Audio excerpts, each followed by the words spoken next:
Okay, so the moment of truth. I connected everything back up. I only changed the lower shift actuator, the one they said at Capital Ford had failed and wanted to charge me $2,800 just to change that $135 part. I cleared the code on my engine with my OBD 2 meter,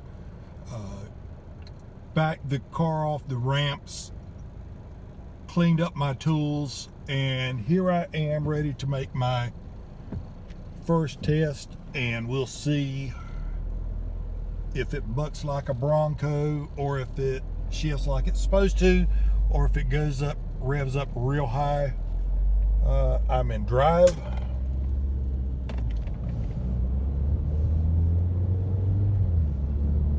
Wow, that feels much better. Oh, hell yes. Oh yeah. The best 35 bucks I've ever spent. 60. I've still got a spare in the event I need to change the upper one or have to change the lower one again. It took me, I guess, 20 minutes to change it. The longest time it took was actually trying to remove the engine cover from the bottom, which was 6 Torx screws. I don't know the size, but you could figure it out. It's worth watching the video to save you that much money. Thanks.